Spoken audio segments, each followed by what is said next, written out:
श्री शिवाय नमस्तुभ्यं। मैं सुधे प्रदीप मिश्रा के मुखारबिंद से 4 जून का उपाय।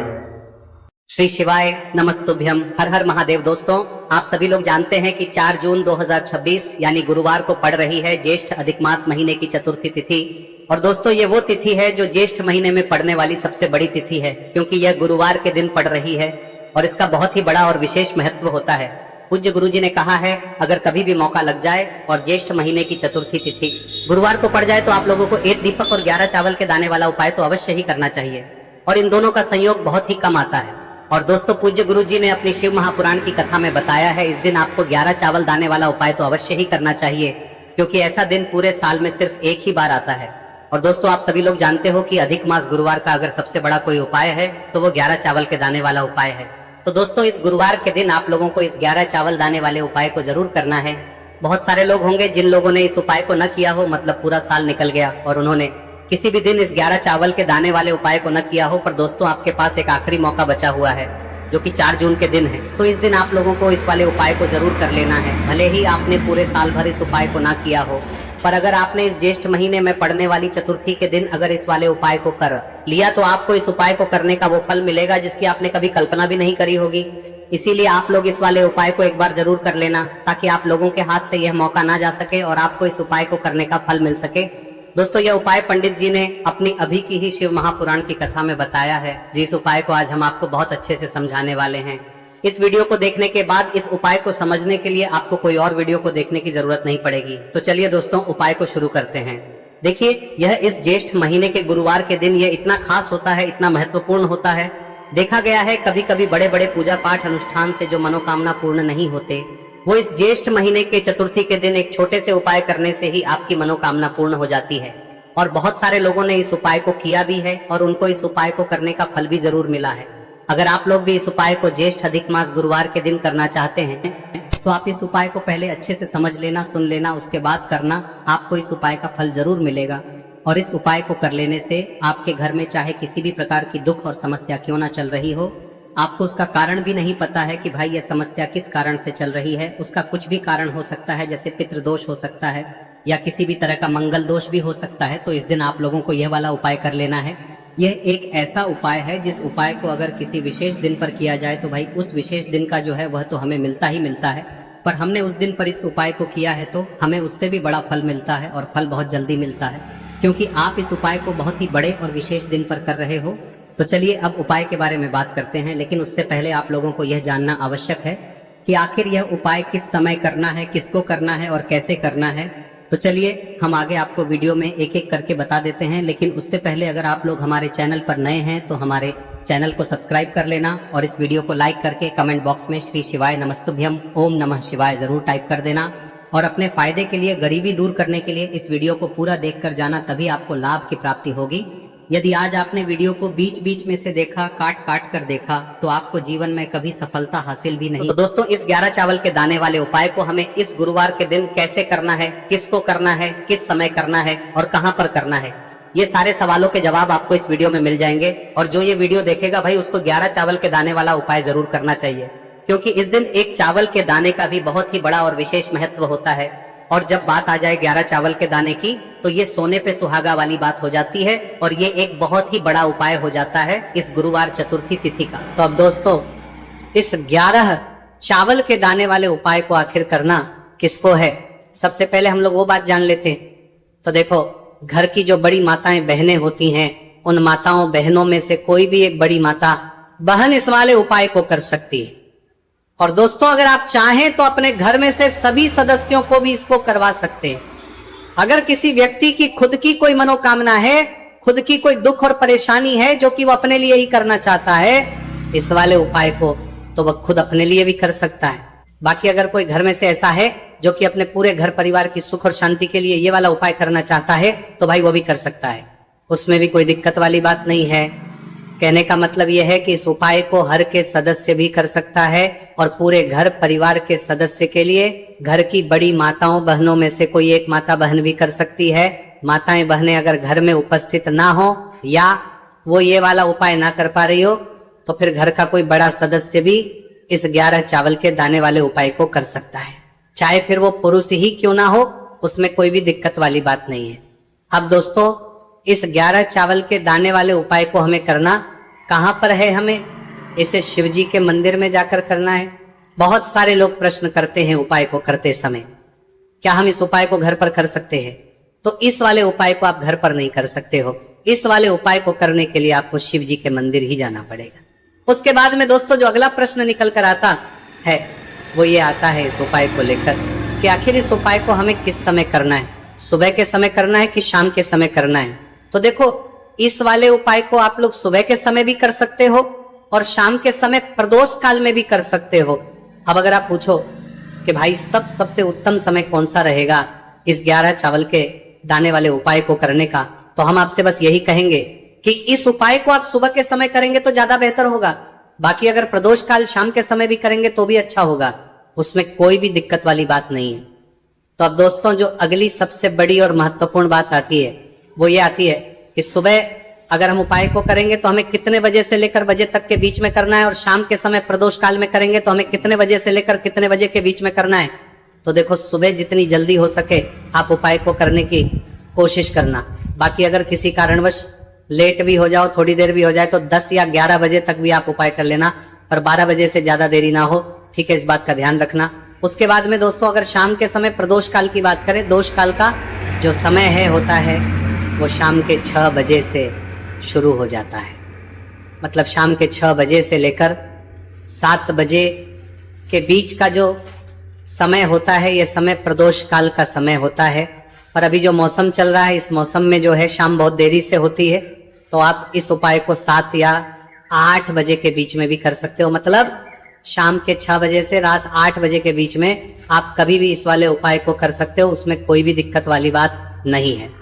अब दोस्तों यहाँ पर इस उपाय को लेकर एक और सबसे बड़ी बात ये निकल कर आती है कि इस 11 चावल के दानों को हमें लेना कहाँ से होता है और हमें इस उपाय को करने के साथ में क्या और कुछ भी सामग्री ऐसी होती है जो शिव जी के मंदिर लेकर जानी है। तो देखो यहाँ पर हम आपको बता दें, सबसे पहले आप लोग ये जान लो कि ये जो 11 चावल के दाने वाला उपाय है, सिर्फ और सिर्फ आप उपाय की सामग्री लेकर कभी भी शिव जी के मंदिर मत जाना, क्योंकि हमें भगवान के सामने ये नहीं दर्शाना है कि अगर हम भगवान शिव जी के मंदिर आए हैं तो अपने फायदे के लिए आए हैं। तो इसलिए जो भी पूजन सामग्री है, उपाय सामग्री है 11 चावल के दाने, इसके साथ में आपको पूजन सामग्री भी जरूर लेकर जाना है। देखो, अगर सुबह के समय उपाय कर रहे हो तो सीधी सी बात है, 1 लोटा जल तो आप लेकर जाओगे ही जाओगे। वही 1 लोटा जल अगर मिट्टी का जल हो तो बहुत अच्छा रहेगा। मिट्टी का जल कैसे बनाया जाता है, इसके लिए हमने पहले से बहुत सारी वीडियोस बना दी है। आपके पास इस दिन एक आखिरी मौका रहेगा मिट्टी का जल शिवजी पर चढ़ाने का और उपाय को करने का, बहुत बड़ा आपको इस दिन फल मिलेगा। तो इसलिए इस दिन हो सके तो भाई मिट्टी का जल चढ़ाना, तो अपने साथ में कम से कम 1 लोटा जल तो आपको लेकर जाना ही जाना है। अगर मिट्टी का जल नहीं है तो घर का जल भी आप इस्तेमाल कर सकते हो। इसके अलावा जो भी पूजन सामग्री है, देखो 11 चावल के दाने ये अलग आपके रहेंगे और जो आपकी पूजन सामग्री रहेगी वो अलग रहेगी। पूजन सामग्री में आप जो भी चीज लेकर जाना चाहे वो लेकर जा सकते हैं, उसमें कोई भी दिक्कत वाली बात नहीं है। वही अगर हम बात करें शाम के समय की, तो शाम के समय शिवजी पर जल नहीं चढ़ता है, इसीलिए शाम के समय आप लोग एक दीपक तैयार कर ले जो कि गोलबत्ती का, आटे का, शुद्ध देसी गाय का घी का होगा है। इस बात का आप लोगों को ध्यान रखना है और इस दीपक को आपको घर से जलाकर नहीं लेकर जाना है, भगवान शिव जी के मंदिर में जाकर ही जलाना है। इस बात का भी आप लोगों को ध्यान रखना है। अब दोस्तों यहाँ पर हमें इस बात को समझना है कि ये 11 चावल के दाने हमें लेना कहाँ से है, क्या हमें दुकान से लेकर आना है या हमें अपने घर से लेना है या कहाँ से लेकर आना है और कौन से चावल लेना है, क्योंकि चावल भी बहुत प्रकार के होते हैं। तो देखो, इन सभी सवालों के जवाब आप लोग एक बात में सुन लो कि भाई ये जो है इस उपाय में आपको ये नहीं देखना है कि भाई कौन से चावल है कौन से चावल नहीं है। बस जो भी चावल ले रहे हो वो चावल का दाना सबूत होना चाहिए, मतलब साबुत होना चाहिए, टूटा हुआ नहीं होना चाहिए, कटा पीटा नहीं होना चाहिए। ये बात आपको ध्यान रखना है। बाकी आपका चावल बासमती हो या सादा चावल हो या कोई सा भी चावल हो, उसमें कोई भी दिक्कत वाली बात नहीं है। तो सीधी सी बात है कि आपके घर के रसोई घर में जहां पर आप भोजन बनाते हो वहां पर जो भी चावल आपके उपस्थित हो उन चावलों में से अपनी 1 कटोरी लेना या 1 मुट्ठी चावल अलग से निकाल कर रख लेना, क्योंकि हम 11 चावल ही यहाँ पर इस उपाय में लेने वाले हैं। तो हमें ये चावल के दाने गिनकर निकालने पर डटेंगे। इस बात का आप लोगों को ध्यान रखना है। तो अपने उस चावल की कटोरी में से या चावल में से 11 ऐसे चावल के दाने आप लोग निकाल लो जो कि टूटे हुए ना हो, कट्टे पीटे ना हो, जिनमें कोई दाग ना लगा हुआ हो, है ना। अच्छे साबुत चावल के दाने 11 दाने आप लोग निकाल कर रख लो और इन किसी भी एक कागज की पुड़िया में या किसी एक छोटी सी कटोरी में आप लोग रख लो ताकि यह सुरक्षित रहे, आपके एक भी चावल का दाना इधर उधर ना हो और आपका उपाय भी पूरा अच्छे से हो जाए। तो भाई जैसे ही आपका उपाय की जो सामग्री है 11 चावल के दाने ये तैयार हो जाते हैं, उसके बाद में आपको जो भी अपनी पूजन सामग्री है सुबह के समय कर रहे हो तो एक लोटा जल या पूजन सामग्री जो लेकर जाना चाहो उसकी भी तैयारी कर लेना, और किस समय जा रहे हो तो भाई अपना जो दीपक है उसे तैयार कर लेना, ठीक है। और उपाय को करते समय शुद्धता का विशेष रूप से ध्यान रखना, ठीक है। सुबह सुबह स्नान करने के बाद ही उपाय को करने की आप लोग तैयारी करना। उसके बाद अगर शाम के समय की बात करें तो शाम के समय आपको स्नान करने की जरूरत नहीं है, पर शुद्धता का ध्यान रखना है। आपको स्नान तो नहीं करेंगे, आप हाथ मुंह धोकर भी इस वाले उपाय को शाम के समय प्रदोष काल में कर सकते हैं, इसमें कोई की बात नहीं है। तो आप अपने उपाय की पूरी सामग्री तैयार करके आपके पास ही में जो आपका शिव मंदिर हो वहां पर पहुंच जाइए।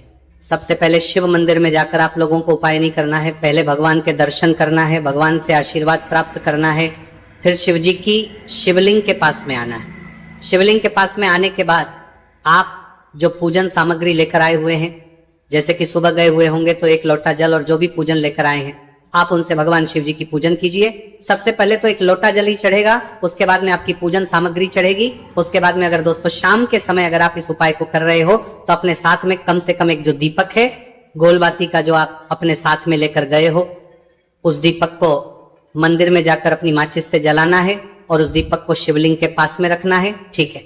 इस दीपकों के बाद ही आप लोगों को अपना ये वाला उपाय शुरू करना है और दीपक को ज्यादा पास में मत रखना, वैसे भी गर्मी पड़ रही है, भगवान शिव जी को आंच नहीं लगनी चाहिए, है ना। तो भाई जैसे ही आपकी पूजा अर्चना हो जाती है आप भगवान शिव जी को प्रसन्न कर लेते हैं। उसके बाद में शिवलिंग के पास ही में आप कहीं पर बैठ जाइए, सामने या आसपास जिस जगह पर आपको बैठना हो वहां पर बैठ जाइए और अपने वो 11 चावल के दाने अपने सामने निकाल कर रख लीजिए, क्योंकि अब यहां पर करने की आपको तैयारी करना है। और इस तरीके से जब आप उपाय करेंगे पूजन सामग्री करने के बाद, पूजन अर्चना करने के बाद, तो आपको उपाय का फल बहुत जल्दी और बहुत बढ़ा होकर मिलेगा। तो अपने 11 चावल के दाने अपने सामने निकाल कर रख लेना। और ये जो उपाय है ये आपकी सीधे हाथ की हथेली से होगा, इसलिए इस बात का भी विशेष रूप से ध्यान रखना है। तो सीधे हाथ की हथेली का प्रयोग करके ही आप लोग अपना इस वाले उपाय को करना। अपने सामने जो भी आपकी कागज की पुड्डियां हैं उसको रख लो, या कटोरी है तो भाई उसे अपने सामने रख लो और अपने वो 11 चावल के दाने निकाल लो, ठीक है। उसके बाद में दोस्तों अब आपको क्या करना है कि शिवलिंग आपके सामने होगी, तो आपने वो 11 चावल के दाने एक एक करके आपको शिव जी के शिवलिंग के ऊपर चढ़ाना है। कहां पर चढ़ाना है? शिवलिंग के ऊपर चढ़ाना है, और कहीं पर भी नहीं चढ़ाना है, आपको अपने हथेली से शिवलिंग के ऊपर चढ़ना है। भले ही फिर वो अपने आप जलाधारी पर गिर जाए या मतलब वहीं पर गिर जाए, उसमें कोई दिक्कत वाली बात नहीं है, पर आप चढ़ाओ शिवलिंग के ऊपर ही। तो आपको क्या करना है, अपना पहला चावल उठाना है, श्री शिवाय नमस्तुभयम बोलना है और शिवलिंग पर चढ़ा देना है। इसी तरीके से दूसरा चावल का दाना उठा है, शिवलिंग पर चढ़ाना है और मंत्र बोल देना है, और फिर तीसरा चावल का दाना उठाना है, श्री शिवाय नमस्तुभयम बोलना है और चढ़ा देना है। इसी प्रकार से आपको पूरे 11 चावल के दाने एक एक करके शिवजी के शिवलिंग के ऊपर चढ़ाना है और भगवान से प्रार्थना करते जाना है। मतलब प्रार्थना तो आपको आखिरी में करना है, पर हर एक के दाने को चढ़ाते समय श्री शिवाय नमस्तु भयम जरूर बोलना है। उसके बाद ही में ये चावल का दाना शिवलिंग के ऊपर आपको चढ़ाना है। जैसे ही आपके 11 चावल के दाने शिवलिंग के ऊपर जाते हैं तो भाई उसके बाद में आपको क्या करना है, भगवान से अपनी मनोकामना बोलना है। मनोकामना भी कब बोलना है? जब आपका 11 चावल का दाना आपके सीधे हाथ की हथेली में हो और आप उसे चढ़ाने के लिए जा रहे हो, श्री शिवाय नमस्तुभयम बोलकर उस आखिरी चावल के कुछ शिवलिंग के ऊपर चढ़ा देना और भगवान से फिर अपनी वहां मनोकामना बोल देना। जिस मनोकामना के लिए आप लोग अपना ये वाला उपाय कर रहे हो, जिस भी दुख और परेशानी के लिए आप लोग अपना ये वाला उपाय कर रहे हो, उसके बाद में जैसे ही आप अपनी मनोकामना बोल देते हो आपका ये वाला उपाय पूरा हो जाता है। पर दोस्तों, उपाय को करने के बाद आप लोगों को 2 मिनट भगवान शिव जी के मंत्र का जाप जरूर करना है। और मंत्र का जाप करने के बाद भगवान एक और बार प्रार्थना करना है अपनी मनोकामना के लिए या अपनी जो भी दुख और परेशानी है उसके लिए। इसके बाद में आप लोग भगवान को देखकर, भगवान से प्रार्थना करके, उनसे आशीर्वाद लेकर वहां से उठ सकते हैं और अपने घर पर जा सकते हैं। बस दोस्तों, यहाँ पर ये वाला उपाय पूरा हो जाता है। इस तरीके से जो भी व्यक्ति छोटी छोटी चीजों का ध्यान रखते हुए इस 11 चावल के दाने वाले उपाय को करेगा, निश्चित सी बात उसे उसकी मनोकामना जल्द ही पूर्ण होगी और जो भी दुख और परेशानी है वो भी बहुत ही जल्दी दूर होंगे। और दोस्तों, अगर आपको हमारी ये वीडियो पसंद आई हो तो हमारे इस वीडियो को लाइक और चैनल को सब्सक्राइब जरूर करें। हर हर महादेव, ओम नमः शिवाय। मार्गशीर्ष मास के दिनों में विशेषकर भगवान शिव और माता पार्वती और विष्णु भगवान का पूजन किया जाता है। अब साथ ही साथ पूर्णिमा का दिन भी पड़ गया है, तो ऐसा समझ लीजिए आपके जीवन में धन भी आएगा, सुख भी आएगा, धन बढ़ेगा भी और साथ ही साथ आपके जीवन के सारे संकटों को भगवान शिव जी दूर कर देंगे। तो चलिए सबसे पहले बात कर लेते हैं सबसे पहले उपाय की, जो कि गुरुवार वाले दिन आपको विशेषकर करना है। और इस उपाय को करने से आपकी कोई भी ऐसी इच्छा, कोई भी विश जो अभी तक अधूरी है, पूरी नहीं हो रही है, तो आपकी बड़ी से बड़ी विश और मनोकामना भी पूरी हो जाती है जब आप गुरुवार पूर्णिमा वाले दिन इस पहले उपाय को कर लेते हैं। तो देखिए, आप सभी जानते हैं कि श्री हरि विष्णु जो है उन्हें तुलसी दल सबसे प्रिय है। बिना तुलसी माता के श्री हरि विष्णु अधूरे हैं और बिना तुलसी पत्तों के श्री हरि विष्णु का भोग अधूरा है। अब श्री हरि विष्णु को प्रसन्न करके आप अपनी किसी भी मनोकामना को पूरा कर सकते हैं, क्योंकि श्री हरि विष्णु प्रसन्न हो गए तो आपकी कोई भी विश और इच्छा, मनोकामना अधूरी नहीं रहेंगी। तो आपको तुलसी के 5 पत्ते लेने हैं। अब ये 5 तुलसी के पत्ते जो आपने लिए हैं, ये 5 तुलसी के पत्ते आपको श्री हरि विष्णु को अर्पित करने हैं। अपने घर के मंदिर में ही ठीक है, ऐसा आपको करना है। आपके घर में श्री हरि विष्णु की कोई मूर्ति है, प्रतिमा है, वहां पर यह 5 तुलसी के पत्ते आप रखें और साथ ही साथ एक देसी घी का दीपक गोल बाती का आपको लगाना है। और ओम नमो भगवते वासुदेवाय नमः इस मंत्र का आपको 11 बार जप करना है। देखो मंत्र कौन सा है, ओम नमो भगवते वासुदेवाय नमः। और फिर श्री हरि विष्णु से अपनी विश, अपनी इच्छा, अपनी मनोकामना कह देना और फिर देखना आपकी विश और इच्छा, जो भी आपकी मनोकामना है, जो भी अपने जीवन में आपको चाहिए। अगर निर्धनता बहुत है, आप अपने घर से गरीबी को दूर करना चाहते हैं, या फिर धन आपका बढ़ता नहीं है, आप चाहते हैं कि आपका धन बढ़े, या फिर आपके घर में फिजूल खर्ची बहुत होती है, पैसा आपके पास नहीं रुकता है, आप चाहते हैं कि पैसा आपके पास रुके, या फिर घर में कोई व्यक्ति ऐसा है जो बहुत बीमार रहता है, या फिर किसी का विवाह नहीं हो पा रहा है, तो जो भी आपकी इच्छा है, जो भी आपके विश है, बस एक बार श्री हरि विष्णु से कह दें। दिन है, साथ ही 7 साल का सबसे बड़ा दिन है। यह दिन इतना उत्तम है कि जो आप श्री हरि विष्णु से मांग लेंगे, जो उनसे कह देंगे, वह आपकी विश, आपकी मनोकामना को बहुत जल्दी पूरा कर देंगे। तो यह पहला उपाय है। चलिए बात करते हैं दूसरे उपाय की। देखो, यदि आपके जीवन में आर्थिक संकट बहुत अधिक हो रहे हैं, धन की समस्या लगातार जीवन में बनी हुई है, एक एक रुपयों को प्राप्त करने के लिए आपको बहुत अधिक मेहनत कर रहे हैं, तो आज रात्रि में सोने से पहले आपको हो यह चमत्कारी दीपक का उपाय अवश्य करना है। या फिर यदि आपका जो व्यापार है